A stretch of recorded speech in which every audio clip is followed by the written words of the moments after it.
Hello friends, welcome to my channel. आज के video में हम ये देखेंगे कि चैरिटेबल ऑर्गेनाइजेशन को एक स्टेटमेंट सबमिट करना है इनकम टैक्स डिपार्टमेंट को। डोनेशन से रिलेटेड जो डोनेशन वो रिसीव करते हैं डोनर वाइज, वो स्टेटमेंट उनको सबमिट करना है इनकम टैक्स डिपार्टमेंट को, जिसकी लास्ट डेट है 31 मई 2022। और ये जो फॉर्म है फॉर्म 10BD, इसको फाइनेंशियल ईयर 21-22 ऑनवर्ड्स ही सबमिट करना है। तो जो फाइनेंशियल ईयर 21-22 का फॉर्म है वो 31 मई को सबमिट होना है। बट अभी इनकम टैक्स पोर्टल में ये फॉर्म नोटिफाई नहीं हुआ है। बट क्या फॉर्म है, इसमें क्या डिटेल्स जानी है, ये आप अभी से प्रिपेयर करके रखें, क्योंकि जिस दिन भी ऑनलाइन फॉर्म अवेलेबल हो जाएगा आपको उसको सबमिट करना रहेगा। तो सबसे पहले हम देखते हैं कि ये कौन से नोटिफिकेशन द्वारा आया है कि फॉर्म नंबर 10BD फाइल करना है। And after form 10BD file हो उसके बाद फॉर्म 10BE में सर्टिफिकेट इशू करना है। दोनों के फॉर्म की जो फॉर्मेट है वो नोटिफाई कर दिए थे नोटिफिकेशन नंबर 19/2021 में, जो कि 26 मार्च 2021 में आया था नोटिफिकेशन। तो उसमें 18AB रूल 18AB लाया गया, जो बताता है furnishing of statement of particular and certificate under clause 8 and clause 9 of subsection 5 of 80G and under section 1A of 35 for the purpose of clause 80G subsection 5 and 35 subsection 1A, the prescribed authority shall be principal director general of income tax system or the director general of income tax system, as the case may be. Statement of particular required to be furnished by any research association। किन किन को ये form या form में जो statement है, ये जो स्टेटमेंट जिनको फर्निश करना है वो कौन से हैं? रिसर्च एसोसिएशन, यूनिवर्सिटी, कॉलेज और अदर इंस्टीट्यूशन और company of fund hereinafter refer to as reporting person. इसके बाद जो आप रूल पढ़ेंगे उसमें रिपोर्टिंग पर्सन बताया जाएगा। Under clause 8 of subsection 5 of section 80G or under clause 1 to subsection 1A of section 35 shall be furnished in respect of each financial year beginning with the financial year 21-22 in form number 10BD and shall be verified in the manner indicated therein। तो ये जो form है ये financial year 21-22 से applicable है। और किन association को फाइल करना है? जो कि रजिस्टर्ड है 80G 35। The reporting person referred to in sub rule 2 shall, while aggregating the amount for determining the sum received for reporting in respect of any person, take into account all donation of the same nature paid by the person during the financial year। जो donation उन्हें receive हुई है आप वो उसकी list बना ले। And proportionately attribute the value of donation or aggregate value of all the donation to all the person।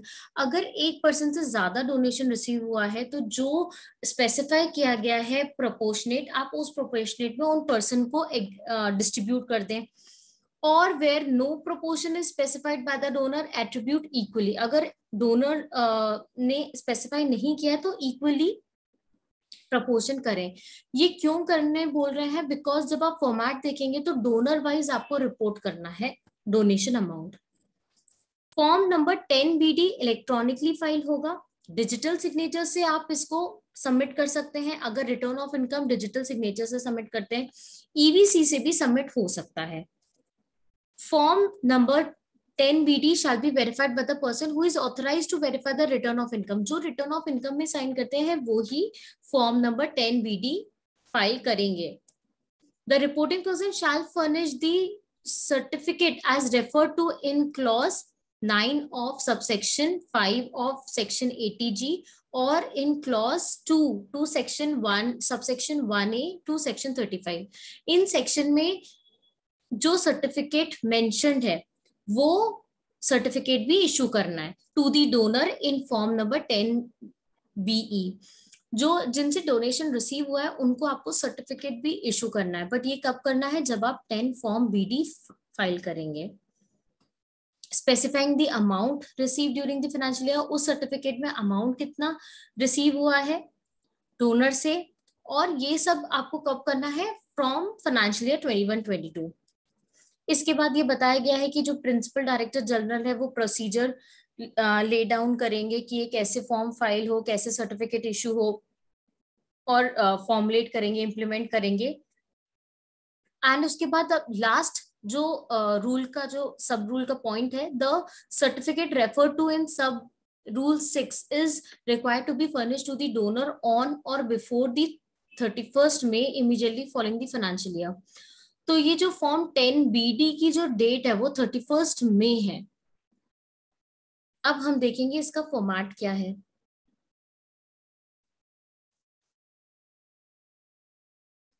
ये वही नोटिफिकेशन है जिसमें न्यू रजिस्ट्रेशन प्रोविजन के हिसाब से रजिस्टर करना था, फॉर्म 10A फाइल करना था, फॉर्म 10B 10AB फाइल करना था, और जब आप फॉर्म 10A फाइल करेंगे तो आपका जो रजिस्ट्रेशन ऑर्डर है फॉर्म 10AC में आपको रिसीव होगा। उसी में ही उन्होंने ये नोटिफाई किया था कि फाइनेंशियल ईयर 21-22 ऑनवर्ड्स स्टेटमेंट भी फाइल होगा फॉर डोनेशन। तो इसी नोटिफिकेशन में 26 पेज में आपको फॉर्म नंबर 10BD मिलेगा, statement of particular to be filed by reporting person under sub clause 8 of subsection 5 of section 80G and clause I to subsection 1A और section 35 of income tax act। इस ये format में आपको क्या क्या जानकारी देनी है, एक तो डिटेल ऑफ रिपोर्टिंग पर्सन, उसका पैन नंबर और रिपोर्टिंग पीरियड बताना है, तो फाइनेंशियल ईयर 21-22 आ जाएगा। पार्ट बी में details of donor and donation, तो यहाँ पर क्या क्या डोनर की डिटेल जाएगी, serial number, unique identification number of the donor, donor का जो यूनिक आइडेंटिफिकेशन नंबर है। अब डाउट ये आएगा कि यूनिक आइडेंटिफिकेशन नंबर क्या होगा, तो इसी के नीचे ना instructions to fill the form में unique identification number of the donor भी बताया गया है। If PAN or Aadhaar is available, one of that should be mandately filled and the following ID code shall be filled. Type of identification code PAN 1, Aadhaar number 2। मतलब कि unique identification number में अगर आप pan provide कर रहे हो तो ID code 1 होगा, और अगर यूनिक आइडेंटिफिकेशन कोड में आधार नंबर आप प्रोवाइड कर रहे हो तो आईडी कोड क्या होगा 2। सेक्शन कोड, किस सेक्शन के तहत आप उसको ये रिसीट इशू करेंगे, आपको डोनेशन मिली है, नेम ऑफ द डोनर, नाम क्या है, एड्रेस क्या है, डोनेशन टाइप क्या है, डोनेशन टाइप का क्या मतलब होगा, तो अभी जब हम स्टेट सर्टिफिकेट देखेंगे तब आपको क्लियर हो जाएगा। डोनेशन टाइप में यही आएगा कि कॉर्पस डोनेशन के लिए है, स्पेसिफिक डोनेशन के लिए है, या ये जनरल डोनेशन है। मोड ऑफ रिसीट क्या है, कैश में मिला है, बैंक से मिला है, चेक से मिला है, जो भी मोड है आपको वो स्पेसिफाई करना है। Amount of donation in Indian rupee amount बताना है।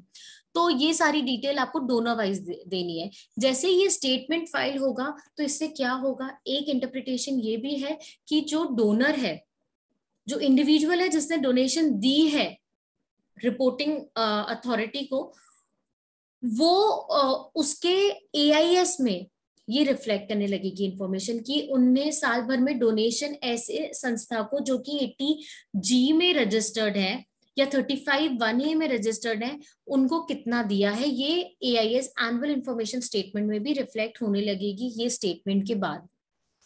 अब ये जो स्टेटमेंट है ये फाइल किसको करना है, रिपोर्टिंग अथॉरिटी, मतलब जो ऑर्गेनाइजेशन है रिपोर्टिंग पर्सन उनको फाइल करना है।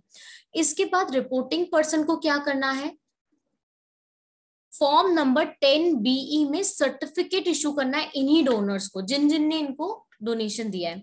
आप certificate of donation under clause 9 of subsection 5 of section 80G and under clause 2 to subsection 1A of 35 of the income tax act, ये 2 सेक्शन में बताया गया है कि आपको सर्टिफिकेट इशू करना है डोनर को जिन जिन से आपको डोनेशन रिसीव हो।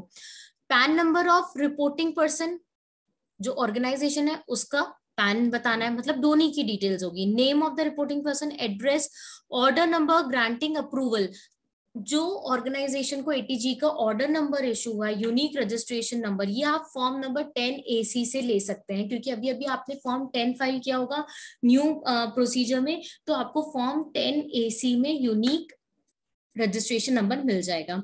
Date of approval and notification भी उसी फॉर्म में मेंशन होगी।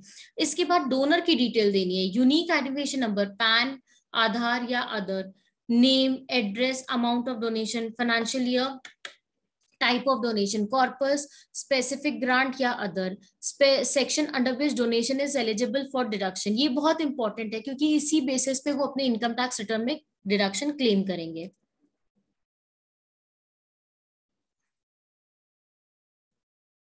तो ये था सर्टिफिकेट का फॉर्मेट आपको जो इशू करना है post filing of form 10BD। And BD में सारे इंस्ट्रक्शन भी है, हर एक कॉलम में अगर आपको डाउट है तो आप इंस्ट्रक्शन रेफर कर सकते हैं। और अगर पैन और आधार अवेलेबल नहीं है डोनर का, तो if neither PAN or Aadhaar is available, one of the following should be filled. Type of identification, taxpayer identification number of the country where the person resides. अगर tax payer identification number है तो वो आप mention कर सकते हैं। फिर आपको कोड क्या बताना है, 3। पासपोर्ट नंबर अगर आप शो कर रहे हैं तो उसके लिए कोड होगा 4। Electors elector photo identity number दे रहे हैं तो 5। ड्राइविंग लाइसेंस प्रोवाइड करें तो 6। राशन कार्ड नंबर प्रोवाइड करें तो 7। तो अगर आपको कोई भी डाउट है तो आप इंस्ट्रक्शन रेफर कर सकते हो while filing this form. But ये अभी इनकम टैक्स पोर्टल में रेफर अभी नहीं अवेलेबल हुआ है। जैसे ही अवेलेबल होगा तो आपको ये फॉर्म फिल करना है पॉजिटिवली बिफोर 31 मई 2022। तो होप आपको फॉर्म 10BD समझ आया होगा। कोई भी डाउट है तो आप मुझे कमेंट सेक्शन में बता सकते हैं। तब तक के लिए प्लीज मेरे वीडियो को लाइक करें एंड मेरे चैनल को सब्सक्राइब करें। Thank you.